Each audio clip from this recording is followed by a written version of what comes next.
Hey guys, welcome to the channel Edugen. Today we will learn about nucleic acids.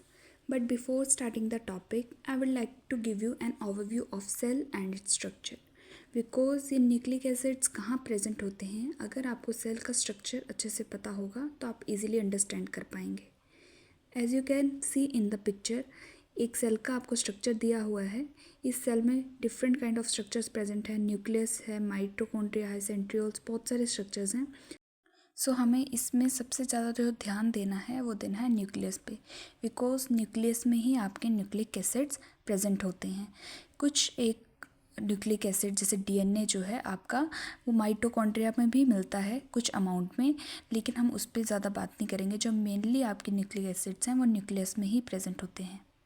Nucleic acids आपके two types के होते हैं, DNA and RNA. DNA जो है deoxy nucleic acid बहुत ही important role play करता है, because most of the organisms में डीएनए ही एज अ जेनेटिक मटेरियल आपका पाया जाता है। कुछ एक एग्जांपल्स हैं वायरसेस के जहाँ पे आरएनए भी as a genetic material consider किया जाता है, लेकिन मोस्ट ऑफ द ऑर्गेनिजम्स में जैसे ह्यूमंस हैं, एनिमल्स हैं, प्लांट्स हैं, इन सब में मोस्टली डीएनए को ही as a genetic material consider किया जाता है। आपका जो डीएनए है डीऑक्सीराइबो न्यूक्लिक एसिड आपका न्यूक्लियस में प्रेजेंट होता है। ये जो है आपकी जेनेटिक इन्फॉर्मेशन स्टोर करता है। आपको जैसे पता होगा, जो पेरेंट्स से ऑफस्प्रिंग्स में जो इन्फॉर्मेशन जाती है, जेनेटिक इन्फॉर्मेशन, वो डीएनए के थ्रू ही जाती है। डीएनए ही जो है आपके पेरेंट्स से ऑफस्प्रिंग में जाता है। जो आपका आरएनए है राइबो न्यूक्लिक एसिड्स, इसका मेन फंक्शन है प्रोटीन सिंथेसिस में। आपका जो डीएनए है वो रेप्लिकेट होता है, फिर ट्रांसक्रिप्ट होता है। ट्रांसक्रिप्शन से आपका डीएनए से क्या बनता है, आरएनए, और आरएनए से ट्रांसलेशन के प्रोसेस के थ्रू प्रोटीन सिंथेसिस होती है।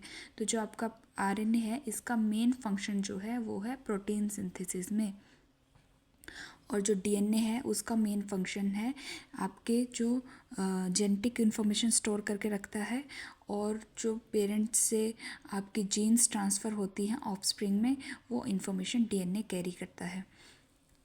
इसमें एक और चीज़ जो बहुत बड़ा डिफरेंस है वो है बेस पेयर्स का। तो जो आपके न्यूक्लिक एसिड्स हैं डीएनए और आरएनए जो आप कह रहे हो, वो जो है स्मॉलर यूनिट से बने होते हैं न्यूक्लियोटाइड की। आपके न्यूक्लियोटाइड में 3 तरह के ग्रुप्स आपको देखने को मिलते हैं मेनली, जो आपको पिक्चर में शो हो रहे हैं, phosphate group, sugar and nitrogenous base. तो इन तीनों से मिलकर आपका न्यूक्लियोटाइड बनता है। ठीक है, जो आपका फॉस्फेट ग्रुप है आपको दिख रहा है, फॉस्फेट है, और शुगर जो है आपकी राइबोस न्यूक्लिक एसिड भी हो सकती है, डीऑक्सीराइबो न्यूक्लिक एसिड भी हो सकती है। डीएनए होगा तो डीऑक्सीराइबो होगी, राइबो शुगर कब होगी, जब आरएनए की बात कर रहे होंगे। एक होता है आपका नाइट्रोजिनस बेस।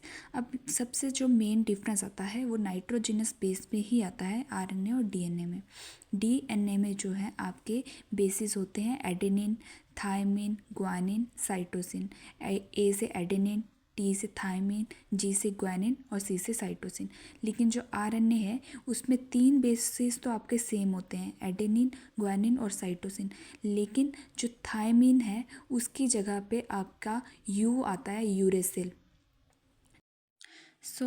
डीएनए से प्रोटीन कैसे बनता है, उसमें प्रोसेस में जो है डीएनए जो है आपका फर्स्ट ट्रांसक्रिप्ट होके जो है आरएनए में कन्वर्ट होता है। डीएनए के कोडिंग आरएनए में होगी, फर्दर आरएनए जो है ट्रांसलेशन के प्रोसेस के थ्रू प्रोटीन सिंथेसिस में हेल्प करता है। इसमें फर्दर बहुत ही डिटेल्ड नोट्स अगर आपको चाहिए तो आप प्लीज़ कमेंट में बताना।